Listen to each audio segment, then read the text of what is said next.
Hello everybody, welcome to Week in Tech. My name is Karamjit and with me is my co-host Aisha. Aisha, we shall skip the how you doing this week and Thank you, Karam. and we'll jump straight into the cover story for the week, which I was quite excited to do. And this company is called Select TV. They create interactive TV and IPTV systems, actually, which is to me kind of one of the same, but they want to differentiate the two, but it's in the same system. Interesting company because they have wired up all the hotels in the soon to be open Abu Dhabi Ferrari theme park. So I don't know how many hotels there are in this theme park, because Ferrari has established, of course, the Abu Dhabi, the oil money has linked up with Ferrari, establishing a theme park there. So these guys have wired up all the hotels there with the infrastructure for interactive TV. So right. How big is that? How big is that pie? They wouldn't tell me yet how much is that worth. But if you want to talk about pie, at the end of this year, their year end is end of March. They were targeting to hit 15 million ringgit profit after tax, and Go during the interview day before yesterday told me that they do expect they will hit 15 million ringgit profit after tax. So those are how long have they been around? Very impressive.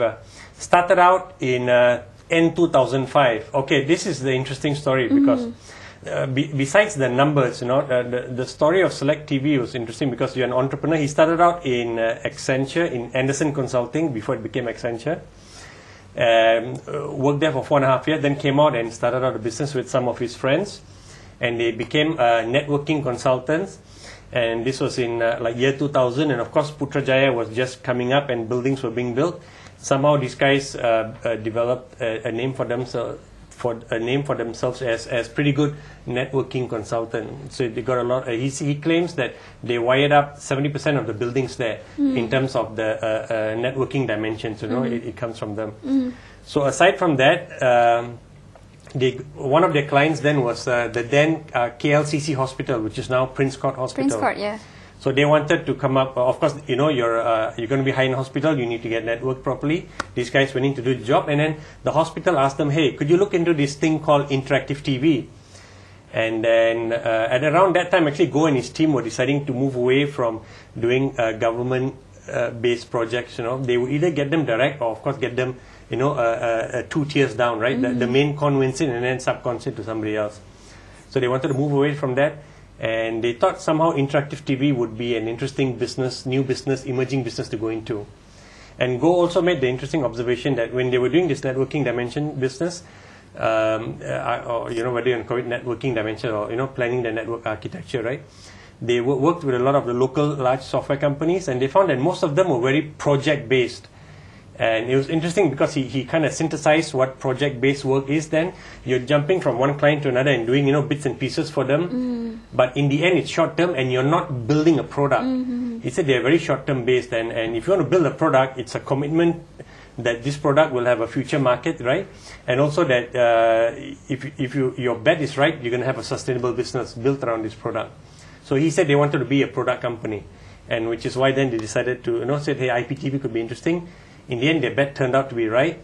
What was interesting I found about this story was that technology is there, and you and I have met enough entrepreneurs to know that they all love their technology and think it's the silver bullet, to solve all the world's problems.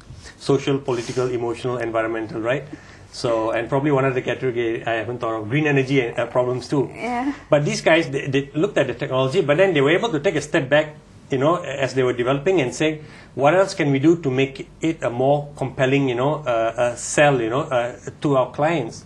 So they took away one pain point from the clients, which is your clients were mostly, they targeted the hospitality vertical. Because, all hotels will have, TVs in a room, right? And guests are, watching the cable TVs. What else is there to do when you're lying on bed, You could probably do some shopping online too, yeah. True, which all they can enable. But the idea was, they said, okay, you're going to have, why don't, instead of just sending dumb boxes, let us package content too. Because the hotels will have their agreements for the tier 1 content. But they partnered with a bunch of people to bring in, their own content. Like the guy who did a Thai movie called Ombak. I'm a bit ignorant. Tonija. Okay, so they partnered with him and they got content that he's producing too, as part of the package. So they did that and they found that the hotels liked that. And then very quickly they realized that nowadays guests, when they go in, we're immersed in this digital lifestyle. So they came up, and hotels don't really want to deal with customers calling and say, hey, I can't connect, with my BlackBerry or with my netbook, to your network, what's going on. They don't want to deal with that. So these guys said, let us take care of all the guest needs too when it comes to all this technical stuff. Logging on, Wi-Fi equipment So they have problem. a support services too Yeah, for... exactly. They work with SIs in the regions where if they're not directly there.